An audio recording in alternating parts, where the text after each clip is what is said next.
प्रभु यीशु मसीह ने जो क्रॉस पर चौथा वचन कहा उस पर मनन करेंगे।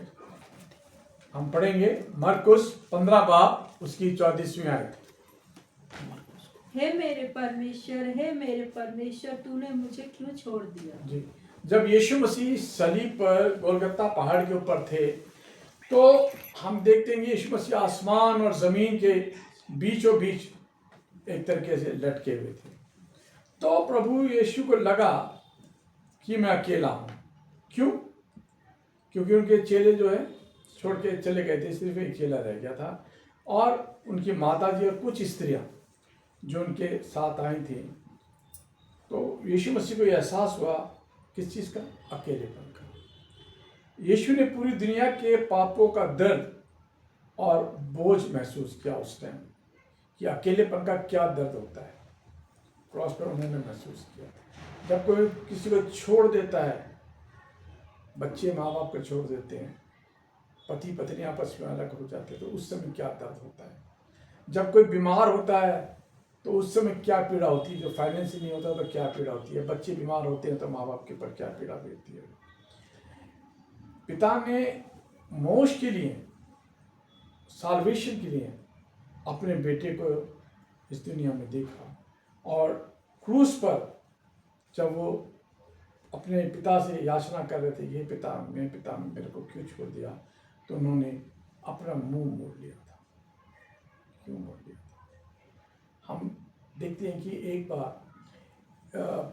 एक रेलवे स्टेशन के ऊपर एक गार्ड था जो कि उसका काम था, जैसे ट्रेन आ रही है, सिग्नल हो गया तो लाइंस को डाइवर्ट करना।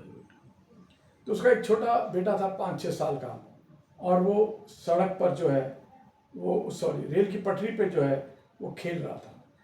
अचानक से एक ट्रेन आ गई और जब उसके फादर ने वो लाइन चेंज करी तो उसका जो पैर है वो उसमें फंस गया और वो जोर जोर से चिल्लाने लगा, पापा मुझे बचाओ, मुझे बचाओ, मुझे बचाओ। वो बाप उसको बचा सकता था, परंतु उसने जो है अपना मुंह फेर लिया। क्यों फेर लिया? ताकि जो ट्रेन में इतने आदमी हैं उनकी जान बच जाए। ठीक ऐसे ही परमेश्वर ने हमारी मुक्ति के लिए, हमारे पापों के छुटकारे के लिए अपने बेटे को इस दुनिया में दे दिया ताकि हम लोग बच सकें। जीसस ने तिसका अकेलेपन का उस समय अनुभव किया। ये भविष्यवाणी जो है प्रभु यीशु के बारे में बहुत पहले से ही हो गई थी। हम देखेंगे भजन संहिता 22:1। हे मेरे परमेश्वर तूने मुझे क्यों छोड़ दिया। हाँ, तो ये भविष्यवाणी जो अब यीशु मसीह ने क्रूस पर करी, गोलगत्ता पहाड़ के ऊपर, यह पहले से ही बता दिया गया था। देखेंगे यशायाह नबी 53:4 में क्या लिखा है। निश्चय उसने हमारे रोगों को सह लिया और हमारे ही दुखों को उठा लिया। जी, हमारे दुखों को उठा लिया, हमारे जो है रोगों को सह लिया। ये भविष्यवाणी पहले से हो गई थी जो क्रॉस के ऊपर जो हुआ।